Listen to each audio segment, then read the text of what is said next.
اچھا مولانا، گزشتہ سبق میں ہم نے متقابلات کی بحث شروع کی تھی۔ متقابلات سے کیا مراد تھے بھائی؟ وہ ظہور اور خفا کی قسمیں جو ایک دوسرے کے مقابل ہیں۔ ظہور کی بھی 4 قسمیں آپ نے پڑھی بھائی، ظاہر، نص، مفسر اور محکم، اور خفا کے اعتبار سے بھی 4 قسمیں ہیں، خفی، مشکل، مجمل اور متشابہ۔ تو پھر آپ کو بتلایا تھا ظاہر اس کلام کا نام ہے جس کی مراد سامع پر ظاہر ہو، بغیر غور و فکر کے ہی، صرف سنتے ہی مراد کیا ہو، اس پر ظاہر ہو۔ اور نص کس کو کہتے ہیں؟ جس کے لیے کلام کو چلایا گیا ہو۔ اور میں نے آپ کو بتلایا تھا کہ نص ظاہر سے اعلیٰ ہے اور مفسر نص سے اعلیٰ ہے اور محکم مفسر سے اعلیٰ ہے، اور ہر اعلیٰ کے ضمن میں ادنا موجود ہے بھائی، ہر اعلیٰ کے ضمن میں ادنا موجود ہے۔ تو نص وہ غرض جس کے لیے کلام کو چلایا جائے۔ پھر اس کی کئی مثالیں گزری تھیں بھائی، جس میں آپ کو بتلایا تھا کیا ظاہر ہے اور کیا نص ہے بھائی۔ اب آپ کو حکم بتلا رہے ہیں، کہتے ہیں وَحُکْمُ الظَّاهِرِ وَالنَّصِّ وُجُوبُ الْعَمَلِ بِهِمَا، ظاہر اور نص کا حکم کیا ہے؟ ان پر عمل کا واجب ہونا ہے، عامین کانا او خاصین، چاہے وہ دونوں عام ہوں یا خاص ہوں، مع احتمال ارادت الغیر، ساتھ غیر کے ارادے کے احتمال کے ساتھ، یعنی اس میں غیر کے ارادے کا بھی احتمال ہوگا۔ تو جیسے دیکھو مولانا، ہر عام کے اندر تخصیص کا بھی احتمال ہوتا ہے، اور اسی طرح ہر خاص کے اندر تعویل کا احتمال ہوتا ہے۔ ہر عام کے اندر کس چیز کا احتمال ہے؟ تخصیص کا احتمال ہے، اور ہر عام کے اور ہر خاص کے اندر تعویل کا احتمال ہے۔ وَذَلِكَ بِمَنْزِلَةِ الْمَجَازِ مَعَ الْحَقِيقَةِ، اور یہ کس کے درجے میں ہے؟ جیسے کہ مجاز ہے حقیقت کے ساتھ، جیسے کہ مجاز کس کے ساتھ ہے؟ جیسے حقیقت کے اندر مجاز کا بھی احتمال ہوتا ہے، تو یہاں پر بھی مولانا ظاہر اور نص پر عمل کرنا واجب ہے، مولانا قطعی ہے، لیکن یہاں پر غیر کا بھی احتمال ہوگا۔ عام ہے تو تخصیص کا احتمال ہوگا، اور خاص ہے تو تعویل کا احتمال ہوگا۔ بات سمجھ میں آئی بھائی؟ یعنی ان پر عمل کرنا واجب ہے، عمل کرنا واجب ہے، لیکن اعتقاد رکھنا واجب نہیں۔ اعتقاد رکھنا یعنی عمل تو کیا جائے گا وجوباً، اعتقاد کوئی نہ بھی رکھے تو اس کے اعتقاد نہ رکھنے والے کو کافر نہیں کہا جائے گا۔ اگر عمل بھی واجب ہو، اعتقاد بھی واجب ہو، تو پھر اس کا کوئی انکار کر دے، اس کو کیا کہتے ہیں؟ کافر، کیونکہ اعتقاد واجب تھا اور اس نے کیا کر دیا؟ انکار۔ لیکن یہاں ان کا عمل تو واجب ہوگا لیکن اعتقاد واجب، اعتقاد اس لیے نہیں واجب کیونکہ اس میں غیر کا بھی احتمال ہے، آپ کو بتلا دیا بھائی۔ جب احتمال غیر کا بھی ہے تو یہ قطعی رہا یا ظنی بن گیا؟ ظنی۔ تو لہٰذا یہ عمل کے اعتبار سے قطعی ہے، البتہ عمل کے اعتبار سے قطعی ہیں۔ اعتقاد رکھنا تو ان کا اگر کوئی انکار کر دے بھائی تو اس کو کافر نہیں کہا جائے گا، ہاں فاسق کہیں گے۔ کیا کہیں گے؟ فاسق کہیں گے۔ بات سب کو سمجھ میں آ گئی بھائی؟ تو ان پر عمل واجب ہے لیکن اعتقاد واجب نہیں، کیوں بتلا دیا؟ اعتقاد اس لیے نہیں کیونکہ اس میں غیر کا بھی احتمال ہے۔ ہر عام کے اندر کس کا احتمال ہے؟ تخصیص کا، اور ہر خاص کے اندر کس کا احتمال ہے؟ تعویل کا بھائی۔ وَعَلَى هَذَا قُلْنَا، اسی بنا پر ہم کہتے ہیں اِذَا اشْتَرَى قَرِيبَهُ، جب خریدا کسی شخص نے اپنے قریبی رشتہ دار کو، محرم کو، حَتَّى عُتِقَ عَلَيْهِ، یہاں تک کہ اس پر کیا ہو جائے؟ آزاد ہو جائے۔ یکون ہوا معتقن، تو یہ کیا ہوگا؟ معتق یہ بنے کہلائے گا، یہ کیا ہوگا اس کا؟ معتق اور وہ دوسرا اس کا معتق کہلائے گا. وَيَكُونُ الْوَلَاءُ لَهُ اور ولا اس کے لیے ہوگی. ولا کہتے ہیں وراثت کا مال. بھائی آپ نے غلام آزاد کیا بھائی, آپ اس غلام کو جب تو آپ اس کے مولا ہیں. بھائی کیا ہیں؟ مولا ہیں. تو اب جب وہ غلام آپ نے بعد میں کاروبار کیا, بڑا پیسہ کما لیا, مر گیا, مرنے کے بعد اب اس کے کوئی رشتہ دار ہیں ہی نہیں. بھائی کوئی رشتہ دار نہیں ہے, تو اس صورت میں اب اس کا مال وراثت کس کو ملے گا؟ مولا کو ملے گا. یہ جو مال وراثت ہے اس کو کیا کہتے ہیں؟ ولا. کیا کہتے ہیں؟ ولا کہتے ہیں جس کے آپ مستحق ہوئے ہیں اس غلام کو آزاد کرنے کی وجہ سے. بھائی سمجھ میں آیا؟ یا ہمارا نا اس غلام کے رشتہ دار تو ہیں لیکن ان میں مال کو تقسیم کیا تو کچھ بچ گیا, ہر ایک کو جتنا حصہ شریعت نے مقرر کیا وہ دے دیا, کچھ مال بچ گیا, تو اب وہ پھر کیا کس کو دیا جاتا ہے؟ آقا کو. بھائی سمجھ میں آیا؟ تو اب یہاں پر کسی نے اپنے قریبی عزیز کو خریدا, تو خریدتے ہی حدیث سے کیا ثابت ہوا تھا؟ اس کے لیے کیا آ جائے گی؟ ملکیت. اور ملکیت آتے ہی فوراً حدیث میں تھا جو مالک بنے فوراً کیا ہو جائے گا؟ آزاد. تو مولانا آپ اس کے معتق ہوئے, وہ شخص جو آزاد وہ کیا ہوا؟ اس کا معتق. اور جب معتق بن گیا تو ولا کیا ہوگی؟ اس کے لیے ہوگی. سمجھ میں آیا بھائی؟ بات سمجھ میں آئی بھائی؟ تو دیکھا حدیث سے ثابت ہو گیا تھا یہ مالک بن جائے گا, اور مالک بننے کے بعد اب یہ غلام جب آزاد ہوا ہے تو کیا ہے اس کا؟ جی تو یہ مولا ہے اس کا. کیا ہے؟ مولا ہے. پہلے ملکیت آئی اور پھر وہ کیا ہوا؟ آزاد. پھر آزاد ہوا تو یہ مولا بن گیا, اس کو ولا اس کو ملے گی. بات سمجھ میں آئی سب کو بھائی؟ وَإِنَّمَا يَظْهَرُ التَّفَاوُتُ بَيْنَهُمَا عِنْدَ الْمُقَابَلَةِ اور ان دونوں کے درمیان یعنی ظاہر اور نص کے درمیان جو فرق ہے وہ ظاہر ہوگا مقابلے کے وقت. بھائی اگر ظاہر اور نص کا مقابلہ ہو جائے تو ان دونوں میں اعلیٰ کون ہے؟ ظاہر اعلیٰ ہے یا نص اعلیٰ ہے؟ نص اعلیٰ ہے تو کس کو ترجیح دی جائے گی؟ نص کو ترجیح دی جائے گی. تو جب ان میں مقابلہ آئے گا تو پھر فرق ظاہر ہوگا.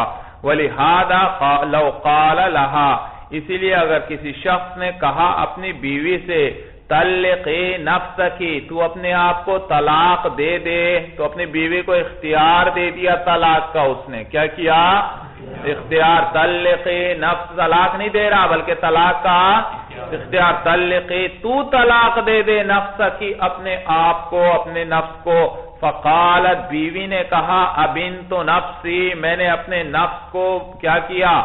جدا بائن کیا یعنی طلاق بائن دی. میں نے اپنے نفس کو جدا کیا یعنی طلاق. بھئی جدائی کس میں آیا کرتی ہے؟ طلاق رجعی میں یا طلاق بائن میں؟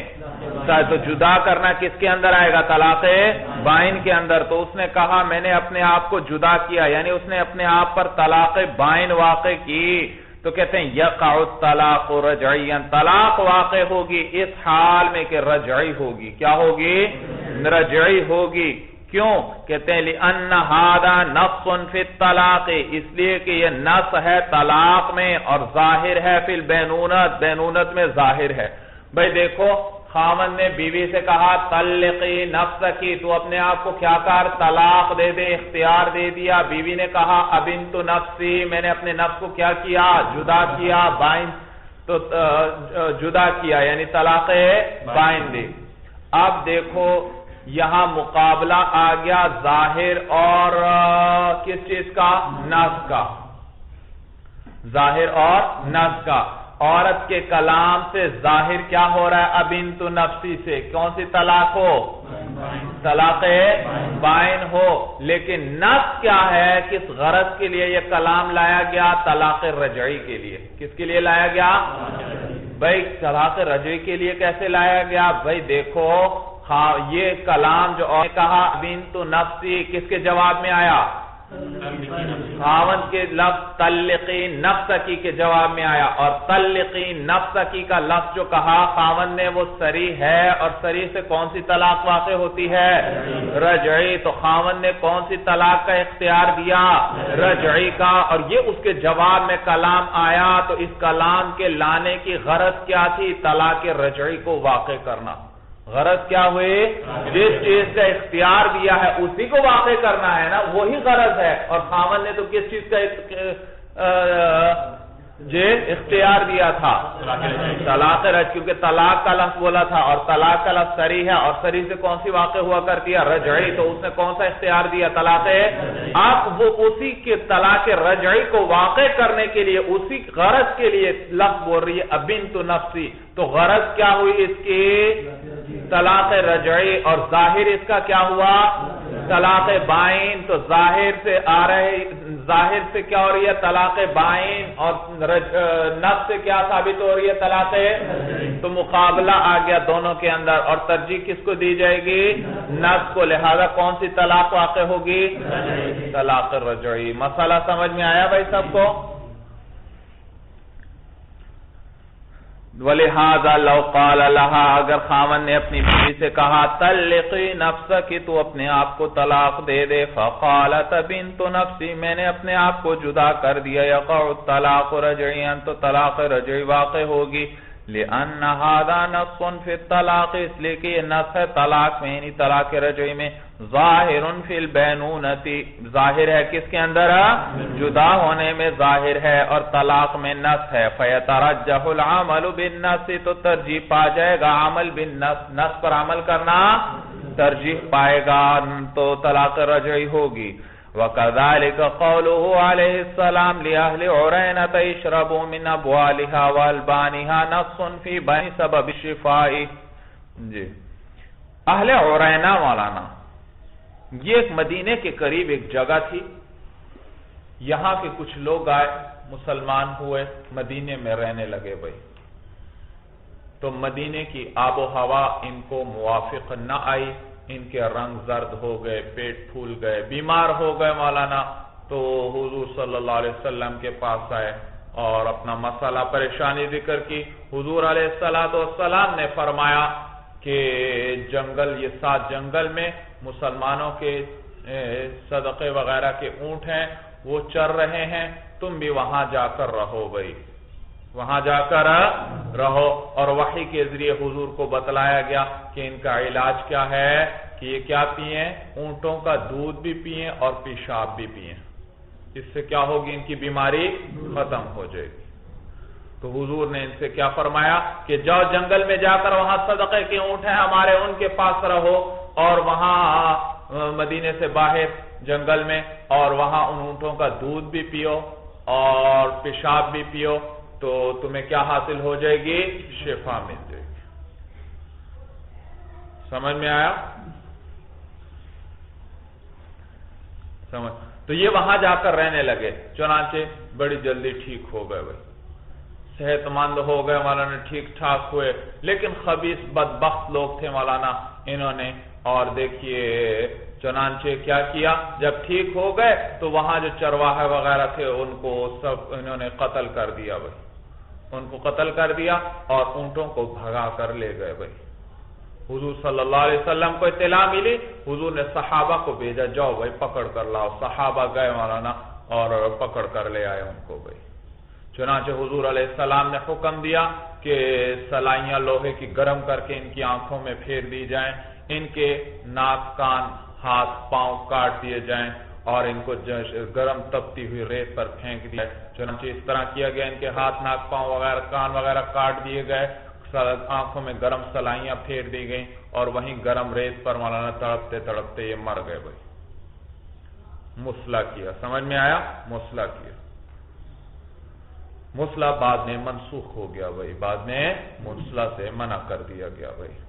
سوال پیدا ہوتا ہے کہ یہ تو بڑا سخت فیصلہ حضور نے فرمایا کہ اتنی سختی کی ان پر.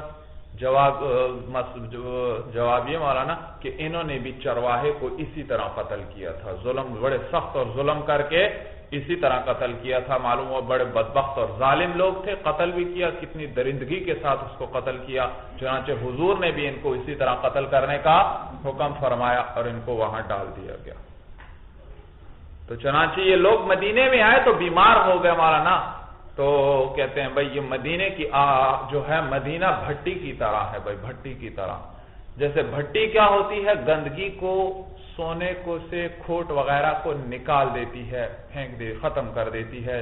اسی طرح مدینہ کے اندر بھی, مدینہ بھی اپنے اندر کھوٹ کو برداشت نہیں کرتا, اس کھوٹ کو اپنے اندر سے کیا کر دیتا ہے, نکال دیتا ہے. یہ بدبخت لوگ تھے, مدینے میں آ کر رہنے لگے تو مدینے نے ان کو کیا کر دیا, اپنے سے باہر نکال دیا بھائی. اب حضور علیہ السلام نے ان اہل عرینہ سے کیا فرمایا, اشربوا من ابوالها والبانها, یہ جو صدقے کے اونٹ ہیں ان کے پیشاب پیو اور ان کے دودھ. تو بھائی یہاں نص کیا ہے, اس کلام کو لانے کی غرض کیا ہے, سبب شفا بتلانا ہے. تمہیں کس چیز سے شفا ملے گی, تو نص کیا ہے, سبب شفا ہے.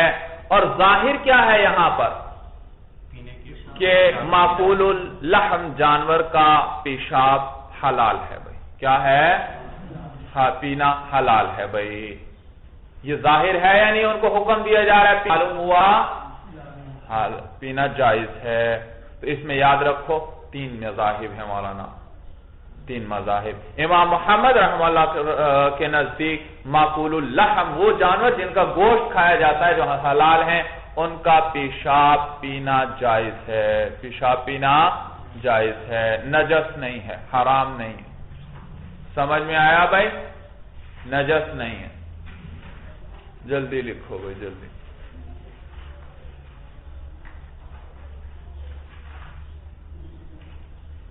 امام محمد رحمہ اللہ کے نزدیک کیا ہے, معقول اللحم جانوروں کا نجس نہیں, پینا جائز ہے. امام ابو یوسف رحمہ اللہ کے نزدیک بیماری کے لیے استعمال کرنا پینا جائز ہے, ویسے نجس ہے. بیماری کے لیے استعمال کرنا جائز ہے, ویسے نجس ہے. جبکہ امام ابو حنیفہ رحمہ اللہ فرماتے ہیں کہ یہ ہر لحاظ سے نجس ہے, نہ اس کو ویسے پینا جائز اور نہ اس کو بیماری کے لیے پینا جائز ہے بھائی. دوا کے طور پر بھی اس کو پینا جائز نہیں ہے. یہ امام اعظم ابو حنیفہ رحمہ اللہ کا قول ہے. الا یہ کہ سارے طبیب کہہ دیں کہ اس بیماری کا علاج اس کے علاوہ اور کسی چیز میں نہیں ہے, پھر اضطراری حالت آ گئی, پھر جائز ہے. پھر کیا آ گئی, پھر جائز ہے, ورنہ کوئی صورت نہیں جواز کی بھائی. تینوں مذاہب سمجھ میں آئے بھائی. امام محمد رحمہ اللہ کیا فرماتے ہیں, یہ ان کا پیشاب نجس نہیں, پینا کیا ہے, معقول اللحم جانوروں کا پیشاب. اور امام ابو یوسف رحمہ اللہ کیا فرماتے ہیں, نجس ہے لیکن بیماری کے لیے پینا جائز. امام ابو حنیفہ رحمہ اللہ فرماتے ہیں نجس ہے, نہ ویسے پینا جائز اور نہ بیماری کے لیے پینا, دوا کے طور پر پینا جائز نہیں بھائی, جائز نہیں. یرحمک اللہ. تو دیکھو حضور علیہ السلام نے اہل عرینہ سے فرمایا اشربوا من ابوالها والبانها, پیو تم ان کے پیشاب میں سے بھی اور ان کے دودھ میں سے بھی. تو دیکھو نص کیا ہوئی مولانا, کس غرض کے لیے یہ کلام لایا گیا, سبب شفا, شفا کا سبب بیان کرنا ہے.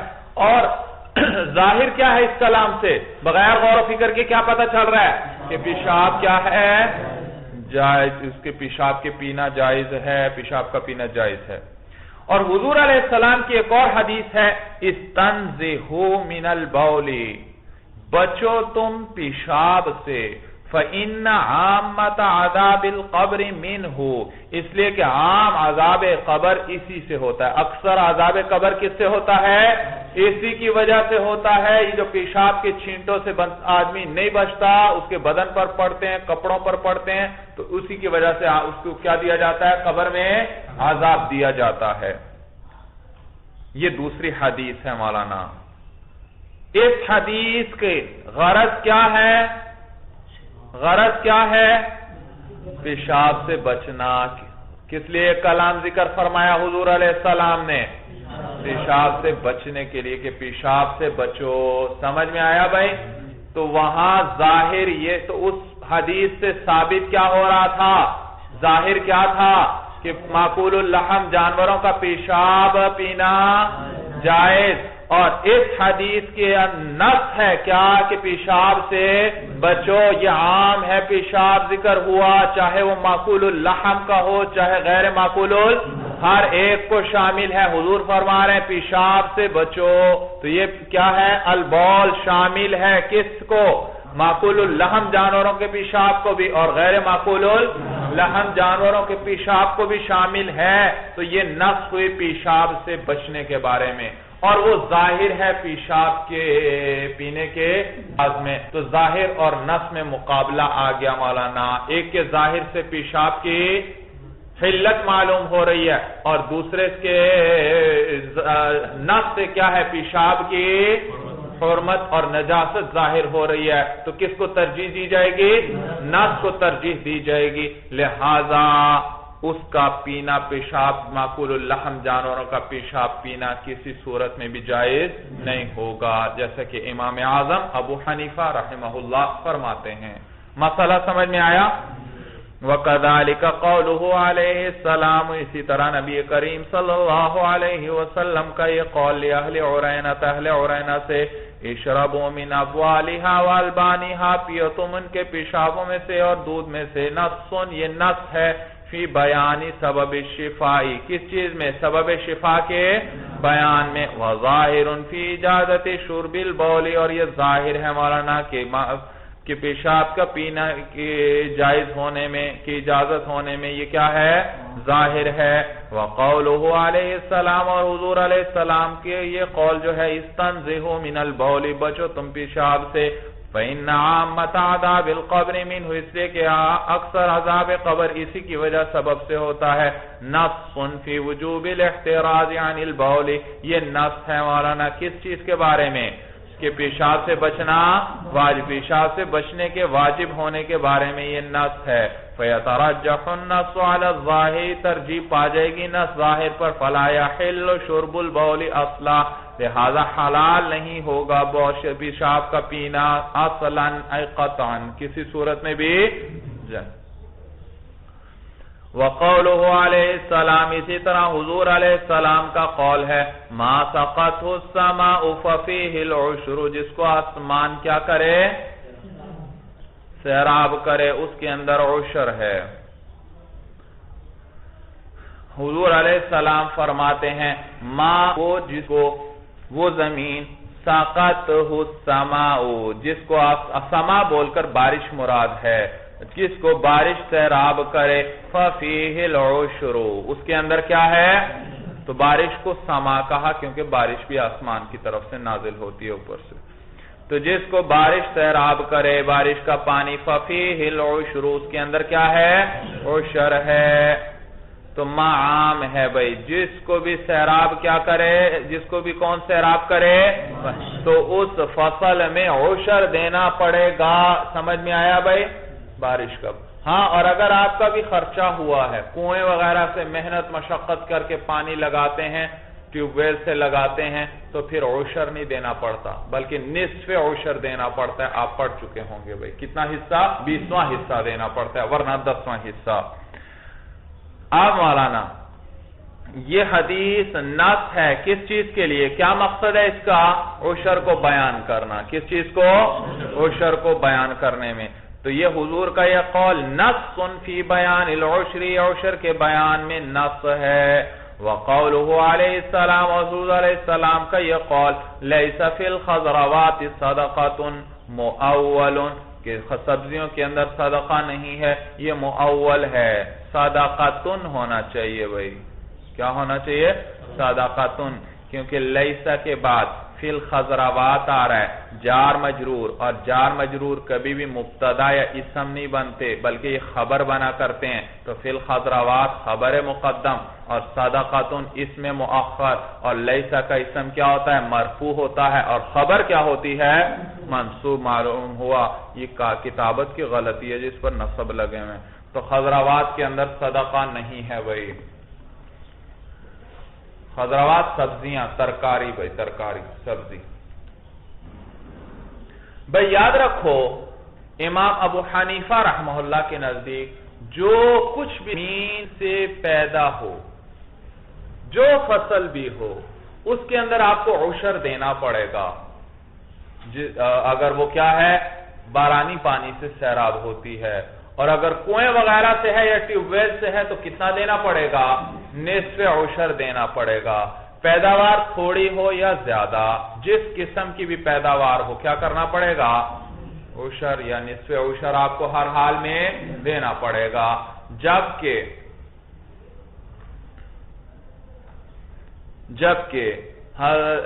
صاحبین اور امام شافعی رحمہ اللہ کے نزدیک سبزیوں کے اندر عشر نہیں ہے بھائی. سبزیوں کے اندر عشر نہیں ہے. سبزیوں میں امام ابو حنیفہ رحمہ اللہ نے کیا فرمایا بھائی؟ جو بھی زمین سے پیدا ہو، جو بھی فصل، اس کے اندر کیا ہوگا؟ عشر ہوگا. دلیل ان کی یہی ہے، ما سقط السماء ففیہ العشر. وہ جس کو سیراب کرے، کون؟ بارش، اس کے اندر کیا ہوگا؟ عشر. بات سمجھ میں آیا؟ معلوم ہوا کہ جو بھی فصل آئے گی یہ عام ہے مولانا، چاہے سبزیاں ہوں، ترکاریاں ہوں، جو بھی فصل ہے بس اس میں کیا آ جائے گا؟ عشر آ جائے گا. عشر آ جائے گا. اور صاحبین اور امام شافعی رحمہ اللہ کی دلیل یہ حدیث ہے، حضور نے فرمایا لیس فی الخضروات صدقۃ. سبزیوں ترکاریوں کے اندر صدقہ نہیں ہے، صدقہ نہیں ہے. یاد رکھو ان کے نزدیک عشر کے لیے دو شرائط ہیں بھائی. وہ کیا فرماتے ہیں؟ عشر کے لیے عشر تب آئے گا جب دو شرائط پائی جائیں. اول شرط کیا ہے؟ کہ وہ فصل، وہ پیداوار 1 سال تک باقی رہنے والی ہو. بھائی گندوں میں آپ اس کو 1 سال تک نکاح رکھ دیں، خراب ہوگی؟ نہیں. چاول کو رکھ دیں، خراب ہوں گے؟ نہیں. لیکن سبزی کو رکھیں ذرا چند دن تک، بھائی رہے گی وہ سارے سال تک؟ وہ تو چند دن کے اندر خراب ہو جائے گی. تو عشر کے لیے پہلی شرط کیا ہے؟ پورے سال تک باقی رہنے والی ہو. اور یہ تو پورا سبزیاں تو پورا سال باقی نہیں رہتی. اور دوسری شرط کیا ہے؟ کہ کم از کم 5 وسق فصل ہو. بھائی کتنی فصل ہو؟ 5 وسق فصل ہو تو پھر اس کے اندر عشر آیا کرتا ہے. کتنی شرائط ہوئی مولانا؟ 2. اول کیا شرط ہو؟ 1 سال تک باقی رہنے والی ہو، خراب نہ ہو. دوسری شرط کیا؟ 5 وسق ہو کم از کم، تو پھر آئے گا. تو اب مولانا اور سبزیوں کے اندر کون سی شرط نہیں پائی جا رہی؟ پہلے یہ پورا سال تک باقی نہیں، یہ تو چند دن میں خراب ہو جائیں گی، آپ اتاریں گے تو. بھائی سمجھ میں آیا جی؟ تو لہذا اس میں نہیں ہے. سمجھ میں آیا؟ اور وسق کس کو کہتے ہیں؟ 5 وسق. یاد رکھو مولانا، اوزان یاد ہونے چاہیے آپ کو.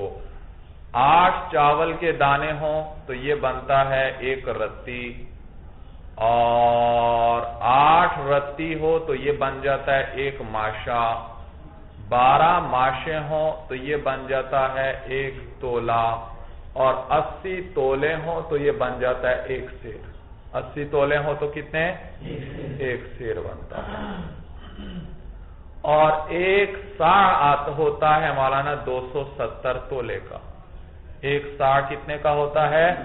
یہ کتنا بنتا ہے؟ 3 سیر 6 چھٹانک بنتا ہے، کیونکہ 1 سیر کتنے کا ہے؟ 80. تو 8 یہ 24، 240 تولے، اور 30 تولے، یہ 6 چھٹانک بن گئے. 3 سیر اور 1 ساع کتنے کے برابر ہوا؟ 3 سیر 6 چھٹانک. اور 1 وسق تو یہ 1 ساع ہوا، اور 1 وسق 60 ساع کے برابر ہوتا ہے. 1 وسق کتنے کے برابر؟ 60 ساع. اور 1 ساع کتنے کے برابر تھا؟ 3 سے 6 چھٹانک. تو 60 ساع کتنے ہو گئے؟ یہ بن جاتے ہیں 5 من 2.5 سیر بھائی. ایک وسق کتنے کے برابر ہوا؟ 5 من 2.5 سیر بھائی، 2.5 سیر. اور کتنے کے اندر آئے گا بھائی؟ کم از کم کتنا ہونا چاہیے؟ انہوں نے کہا 5 وسق. تو 5 کے ساتھ ضرب دو اس کو، یہ بن جائے گا 25 من اور 12.5 سیر. کوئی فصل 25 من 12.5 سیر ہو تو پھر اس کے اندر عشر آئے گا. اس سے کم ہو تو عشر. اگر گندم بھی ہے وہ تو پہلی شرط پائی جا رہی ہے، سارا سال خراب نہیں ہوتی. لیکن اگر وہ 25 من 12.5 سیر سے کم فصل ہوئی تو اس کے اندر عشر نہیں ہے. بات سمجھ میں آئی؟ تو ایک وسق کتنے کے برابر ہوتا ہے؟ 60 سا کے. ایک سا کتنے کے برابر؟ 270 تولے. یہ کتنا بن جاتا ہے؟ 3 سے 6 چھٹانک کے برابر. سورج سمجھ میں آ گئی سب کو؟ یہ ان کی دلیل ہے مولانا. ہماری حدیث کیا ہے؟ ما سقط السماء ففیہ عشر. اور صاحبین اور امام شافعی رحمہ اللہ کی کیا دلیل ہے؟ لیس فی الخضروات صدقۃ. خضروات سبزیوں کی ترکاریوں کے اندر صدقہ نہیں. اب یاد رکھو مولانا، صدقہ کا لفظ مشترک ہے. زکات سے بھی بولا جاتا ہے، خیرات پر بھی بولا جاتا ہے، اور عشر پر بھی بولا جاتا ہے. صدقہ کا لفظ کیا ہے؟ مشترک ہے مولانا. زکات پر بھی بولا جاتا ہے، خیرات پر بھی بولا جاتا ہے، اور عشر پر بھی بولا جاتا ہے. اور تو مشترک ہے، اور مشترک کے ایک معنی نے ترجیح دے دی، اور وہ کون سا؟ عشر. کہتے ہیں لئی ہے ترکاریوں کے اندر عشر. کس معنی کو ترجیح دے دی انہوں نے؟ عشر کو. تو یہ مؤول بن گیا. کیا بن گیا؟ مؤول بن گیا. مؤول بن گیا. تو مؤول ہے ظنی اور نص ہے قطعی. پہلے کے اندر نص کیا ہے؟ کہ عشر ہے. جو بھی فصل زمین سے نکلے گی اس میں کیا ہے؟ عشر ہے. اور دوسری کے اندر دوسری حدیث مؤول. پہلی تو یہ مؤول ہے. تو نص کا پہلی حدیث سے ثابت ہو رہا ہے ہر فصل میں عشر ہے. دوسری سے ثابت ہو رہا ہے ترکاریوں کے اندر عشر نہیں. تو پہلی ہے نص، اور دوسرا کیا ہے؟ مؤول. تو نص کا مقابلہ کس سے آیا بھائی؟ حدیثوں میں ٹکراؤ آ رہا ہے. دیکھیں بظاہر ایک حدیث سے کیا ثابت ہو رہا ہے؟ عشر ہر فصل میں ہے. دوسری سے کیا پتہ چل رہا ہے؟ اس سے پتہ چلا ترکاریوں میں بھی ہے، اور اس سے کیا پتہ چل رہا ہے؟ ترکاریوں میں نہیں. تو وہاں پر کیا ہے؟ نص ہے. اور یہاں پر کیا ہے؟ مؤول ہے. تو نص کا مقابلہ کس سے آیا؟ مؤول سے. اور نص ہوتی ہے قطعی، اور مؤول کیا ہوتا ہے؟ ظنی. لہذا نص کو ترجیح دی جائے گی، اور لہذا ترکاریوں کے اندر بھی کیا واجب ہوگی؟ عشر دینا واجب ہوگا ترکاریوں میں بھی. بھائی بات سمجھ میں آ گئی؟ تو وہ ہے نص، اور یہ ہے مؤول. اور نص قطعی اور مؤول ظنی، اور قطعی کو ترجیح. لہذا عشر ہوگا، چاہے سبزی ہو، سال رہتی ہے یا نہیں رہتی، نہیں ہو. جی اچھا بھائی. تو یہ مولانا پہلی حدیث ما سقط السماء ففیہ العشر، یہ نص ہے بیان عشر کے بارے میں. اور حضور علیہ السلام کا یہ قول لیس فی الخضروات صدقۃ، یہ مؤول ہے. کس چیز کے مؤول ہے؟ فی نفی العشر، نفی عشر کے بارے میں یہ مؤول ہے. اس میں تعویل کی گئی ہے، یعنی مشترک کے ایک معنی کو کیا دی گئی ہے؟ ترجیح. صدقہ کے کئی معانی تھے، ان میں سے ایک معنی کو ترجیح گئی ہے. لأن الصدقۃ تحتمل وجوہا، اس لیے کہ صدقہ احتمال رکھتا ہے کئی معانی کا. فیترجح الاول علی الثانی، تو ترجیح پا جائے گی اول ثانی پر، یعنی نص کس پر؟ مؤول پر. بات سب کو سمجھ میں آ گئے بھائی؟ چلیے مولانا، هذا هو المرام واللہ اعلم بحقیقت الکلام.